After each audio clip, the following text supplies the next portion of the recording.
اللہ کا ساتھ مل جائے اور اللہ قبول فرما لے کہ میں اس کا بندہ ہوں، اللہ قبول فرما لے۔ پچھلے دنوں ایک نیٹ پہ وہ چیز چلی اور واقعہ بھی سچا ہے کہ عبدالحمید خلیفۃ المسلمین ترکی میں تھے جب پوری دنیا اسلام ایک ماتحت تھی، ایک حکومت کے۔ اس وقت کا جس کو ترک کا مرد بیمار کہا جاتا تھا۔ دوستو اس زمانے میں جرمنی اور فرانس کے عیسائیوں نے مل کر ایک فلم تیار کی تھی توہین رسالت صلی اللہ علیہ وسلم کی، جس میں رسول اللہ صلی اللہ علیہ وسلم کا مذاق اڑایا گیا تھا۔ جب خلیفۃ المسلمین جس کو ترکی کا مرد بیمار انتہائی کمزور خلیفہ، ان کو پتہ چلا، انہوں نے جرمن کے سفیر کو بھی بلایا، فرانس کے سفیر کو بھی بلایا، تلوار ننگی کر کے باہر رکھ دی۔ اس نے کہا ہارڈ ٹائم پر جو ٹک ٹک والی نسبت ہوتی تھی، ہارڈ ٹائم پر اپنی حکومتوں کو کہو کہ یہ فلم کی ریلیز بند کر کے اس کو ضائع کرتا ہوں یا تلوار باہر ننگی پڑی رہے، یعنی گویا میں پھر تمہارے خلاف اعلان جہاد کرتا ہوں۔ کمزور تھے مسلمان اس وقت دنیا میں، یہ دوسری جنگ عظیم سے تھوڑا عرصہ، پہلی جنگ عظیم سے تھوڑا وقت پہلے کی بات ہے۔ کمزور تھے مسلمان دنیا میں لیکن متحد تھے، یہ روب تھا، یہ دبدبا تھا کہ چند گھنٹوں کے اندر اندر جواب آ گیا کہ ہم نے فلموں کو ختم کر دیا، ریلیز ان کی توڑ دی ہے۔ لیکن آج اتنی طاقت ہونے کے باوجود ایٹم بھی ہمارے پاس، فوجیں بھی ہمارے پاس، تیل بھی ہمارے پاس، دولت بھی ہمارے پاس، لیکن بکھرے ہوئے مسلمان ہیں، کچھ کر نہیں سکتے۔ بکھرے ہوئے مسلمان ہیں، کچھ کر نہیں سکتے۔ بات کا کوئی وزن نہیں، کوئی قدر و قیمت نہیں، کوئی طاقت نہیں، کوئی قوت نہیں کہ کسی کے ساتھ کوئی بات کر سکے۔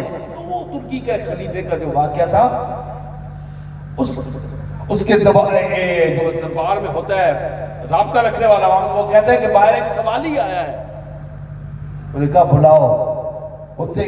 باہر آیا تو کہنے لگا کہ کیوں آیا ہے؟ وہ کہنے لگا کہ خلیفہ آپ میرے ہاں، اس نے کہا کہ وہ کہتا ہے خلیفہ میرا مقروض ہے اور میں نے اس سے قرض لینا ہے۔ انہوں نے کہا بلاؤ خلیفہ عبدالحمید۔ جب آئے تو انہوں نے کہا بھائی تو کہتا ہے قرض، میں نے کیا تیرا قرض دینا ہے؟ اس نے کہا کہ میں رات کو سویا تو مجھے رسول اللہ صلی اللہ علیہ وسلم خواب میں تشریف لائے اور فرمایا کہ حمید کو کہنا، اس قسم میں پوری وجہ، حمید کو کہنا، میرے حمید سے کہنا کہ تو نے رات کو مجھ پر درود نہیں پڑھا اور ویسے ہی سو گیا۔ سبحان اللہ۔ اس نے کہا رک جا، ٹھہر جا۔ اس نے ایک موٹلی نکالی اشرفیوں کی اور اس کو دے دی۔ اس نے کہا پھر دوبارہ سے کہے کہ تو نے کیا کہا؟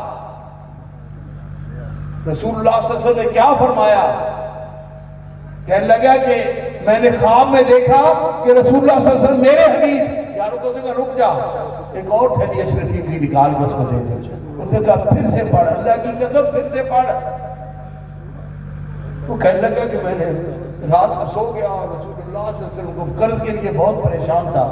رسول اللہ صلی اللہ علیہ وسلم کو خواب میں دیکھا، آپ نے فرمایا کہ میرے حمید،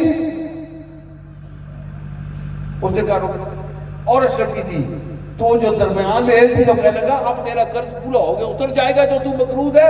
اس نے کہا ہاں میں مقروض ہوں۔ وہ واپس چلا گیا۔ تو اس نے کہا کہ میں نے اس لیے اس کو روک دیا تھا کہ آپ کہیں ساری کی ساری دولت اس کو نہ دے دیں جو اشرفیاں یہاں پڑی ہیں۔ انہوں نے کہا حمید نے کہ اللہ کی قسم جس کے قبضہ قدرت میں میری جان ہے وہ مجھے سناتا جاتا، مجھے صرف ان الفاظ سے محبت آ رہی تھی کہ اللہ کے رسول نے قبول فرمایا اور مجھے میرا سبحان اللہ۔ واقعتاً بات یہ ہے کہ میں روزانہ رات کو سونے سے پہلے درود پاک پڑھ کے سویا کرتا تھا، درود پاک بھیج کے سویا کرتا تھا رسول اللہ صلی اللہ علیہ وسلم کی بارگاہ میں۔ کل رات میں کام میں تھا، مصروف، میز پر سر رکھا، کوئی آنکھ لگ گئی اور میں درود پڑھنا بھول گیا تھا، اس لیے رسول اللہ صلی اللہ علیہ وسلم نے اس پر مجھے سرزنشی فرمائی اور میرا حمید کہہ کے مجھے پیغام بھیجا۔ اس پیغام کے بدلے میں ساری دولت اور خلافت بھی مانگتا تو میں اس کو دے۔ دوستو اللہ تعالیٰ قبول فرما لے کہ ہمارا اس کے ساتھ بندگی کا تعلق ہے۔ تو فرمایا کہ یا ایھا الذین آمنوا اتقوا اللہ کونوا مع سچوں کے ساتھ کھڑے ہو جاؤ، خاک کربلا میں گردنیں کٹوانی پڑے۔ وہ سچ تھا، وہ حق تھا، ہم نے اس کو سمجھ لیا ہے کہ نماز اور تہجد پڑھتے جاؤ اور تہجد پڑھنے والے کی بیعت کر لو اور مرید بن جاؤ اور نذرانے دو اور ہاتھ چومو، سب کچھ تمہارا مقصد حل ہو گیا۔ اور مولوی صاحب کی تقریر پر واہ واہ کر دو، نعت خان کی نعت سن کر دولت نچھاور کر کے سبحان اللہ اور ناچنا کودنا شروع کر دو، تم کونو بس صادقین کے ساتھ ہو گئے۔ یہ کونو بس صادقین کے ساتھ ہونا یہ اتنا آسان نہیں ہے، یہ عشق نہیں اتنا آسان، یہ سمجھ لیجئے ایک آگ کا دریا ہے۔ والد گرامی کا ایک شعر تھا کہ درد کی چوٹ ہنس کے کھا، درد کی چوٹ ہنس کے کھا، غم کا ہجوم ہے تو کیا کانٹوں میں رہ کے جانے من پھول کی طرح، کانٹوں میں رہ کے جانے من۔ تو بکر صدیق رضی اللہ تعالیٰ عنہ روایت فرماتے ہیں احد کے میدان میں اللہ اکبر یا رسول اللہ زندہ باد۔ احد کے میدان میں جب بکھرے ہم اپنی اپنی لڑائی لڑ رہے تھے، اچانک مجھے خیال آیا کہ اللہ کے رسول سامنے نظر نہیں آ رہے۔ میں نے میدان میں نظر دوڑائی تو کیا دیکھوں، ایک جانب بہت ہجوم ہے، تیروں کا، نیزوں کا، پتھروں کا، اور ایک شخص ہے جو ایسے کر کے کھڑا ہے۔ میں نے کہا ہو نہ ہو یہی اللہ کے رسول ہوں گے۔ میں دوڑا اس جانب بڑھا، کیا دیکھتا ہوں کہ ایک جانب سے ابو عبیدہ بھی اسی جانب دوڑا چلا آ رہا ہے، علی بھی دوڑے چلے آ رہے ہیں، حمزہ رضی اللہ تعالیٰ عنہ بھی دوڑے چلے آ رہے ہیں۔ جب ہم پاس پہنچے تو آپ نے فرمایا ابو بکر میری پرواہ نہ کر، اپنے اس بھائی کو دیکھ زخموں سے چھلنی ہوا پڑا ہے، زخموں سے چھلنی ہوا پڑا ہے۔ وہ طلحہ رضی اللہ تعالیٰ عنہ تھے، ہم نے دیکھا کہ 70 زخم پھولوں کی طرح ان کے جسم پر سجے ہوئے تھے، 70 زخم۔ ہم نے رسول اللہ صلی اللہ علیہ وسلم کو گھیرے میں لیا اور عرض کی یا رسول اللہ پہاڑ کو اس کی چوٹی پہ چٹان کے پاس ادھر جائے، وہاں محفوظ جگہ ہے۔ وہ طلحہ جس نے 70 زخم کھائے ہوئے تھے نیچے بیٹھ کے یا رسول اللہ میرے کندھوں پہ سوار، آپ کے 2 دندان شہید ہو چکے تھے، یا رسول اللہ میرے کندھوں پہ سوار ہو جائیں، اور آپ نے بھی نہیں انکار فرمایا، کندھوں پہ سوار۔ اسی حالت میں طلحہ پہاڑ پر لے گئے، راستے میں پاؤں پھسلا کہیں تو گٹا نکل گیا، لیکن تکلیف محسوس نہ ہونے دی۔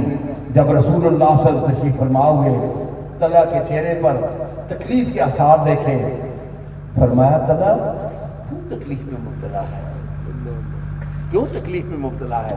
عرض کی یا رسول اللہ گٹا نکل گیا، یا رسول اللہ گٹا نکل گیا۔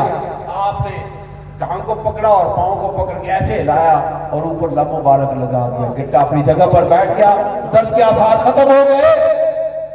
یہ واحد صحابی ہیں جن کے پاؤں رسول اللہ صلی اللہ علیہ وسلم کے دستے مبارک میں، سبحان اللہ سبحان اللہ، واحد صحابی ہے۔ باقی کوئی رسول اللہ کے کندھے پر سوار ہوا، کسی کے کندھے پر رسول اللہ سوار ہوا، کوئی رسول اللہ کے کندھے پر سوار ہوا، بہت بڑی شان ہے۔ لیکن نبی اور نبوت سارے جہان کا بوجھ اٹھا سکتا ہے، لیکن کسی کے کندھے پر رسول اللہ تشریف فرما ہوئے یہ بوجھ اٹھانا بڑا مشکل ہے۔ قربان جاؤ اس ہستی پر جس نے نبوت کا اور نبی کا بوجھ اپنے وزن جو ہے اپنے کندھوں پر اٹھایا تھا، وہ طلحہ تھے یا حضرت ابو بکر۔